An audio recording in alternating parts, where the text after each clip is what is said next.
Well, the reason why we started the project was it was the visitors and what they were saying about the museum, and also it was a little bit old. It had been around in that state for about 20 to 30 years. But the biggest issue the visitor had was enjoying themselves, was actually having a refreshing visit, and that involves going to the loo, so new toilets. It involves having somewhere to sit down, good lighting so you can read the information, and then having interesting exhibits. Now the exhibits themselves we had were fine, everybody loved them. They were sometimes a bit like a book on a wall, so there's a few too many words, but what the biggest problem was actually the visitor feeling they were drained by the time they got halfway around. It was a labyrinth, it was gloomy. So we're trying to get rid of all of that lot, react to what the visitors are telling us, and put back brand spanking news, lots more of them, lovely lit galleries, lots of seating, places to stop and pause, and actually concentrate on the objects, because that's what York's really famous for, are its collections. So the new museum hopefully will answer quite a lot of what the visitors have expressed as problems about the old museum.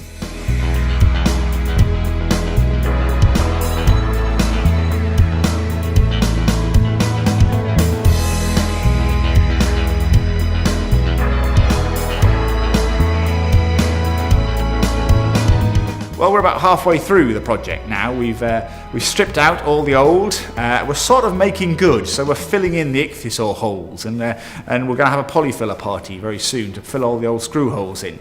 But perhaps more interestingly, we've rediscovered the building as it was meant to be. The squares, the rectangles, the views. The displays put in the last sort of 30, 40 years really have obscured that. They made it a bit of a labyrinth. So it's really exciting to get back to that original architectural vision for the building, but also to discover these little tiny things that really surprise you. And then we'll start the build process in late April, so we've got about 2 months of making good and clearing out the rubbish that you see around us to allow the shop fitters to come in and actually start to build the exhibitions, and they'll finish 4 weeks before we open, which allows me as a curator then to come and put the objects in and make it look pretty.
Yeah, what we're doing is we're trying to establish 3 new permanent galleries in the building, converting our existing 300-seat lecture theatre into an audio-visual spectacular, and also our top floor, which includes our 42,000 volume library, we're really opening to the public for the first time. So we're creating a reading room, we're creating learning spaces.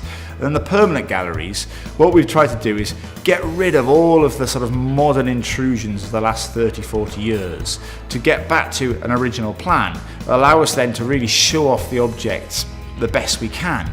And our collections are fantastic. We have around about half science, half archaeology. So the galleries, we'll have a third of the galleries being dedicated to natural sciences, themed around extinctions. So from the dinosaurs to dodos to sparrows in your garden to grey squirrels, then the Romans, and that takes you through to the sort of that 7th century. And that gallery is really aimed at about people, because we know an awful lot about who made up Roman York, that York was actually part of the empire. So it's looking at that sort of international trade and global economy that the Romans created, as well as what was happening locally.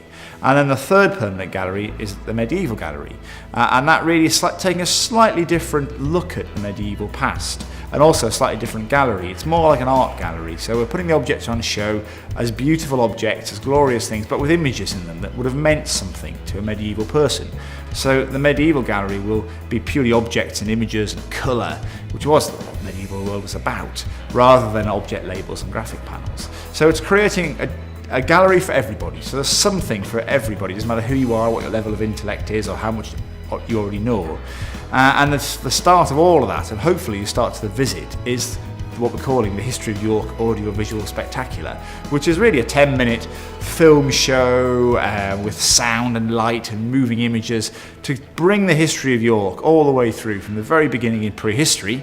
York was here before the Romans, all the way through to the sort of to the modern day, and letting people then go and explore York. So come and do that first, and come and go to, if you're interested in the Vikings, go and have a look at York. If you're interested in big churches, go and have a look at the Minster, and if you're interested in extinctions and Romans and a quieter pace of medieval things, then obviously come and have a look around the rest of the museum.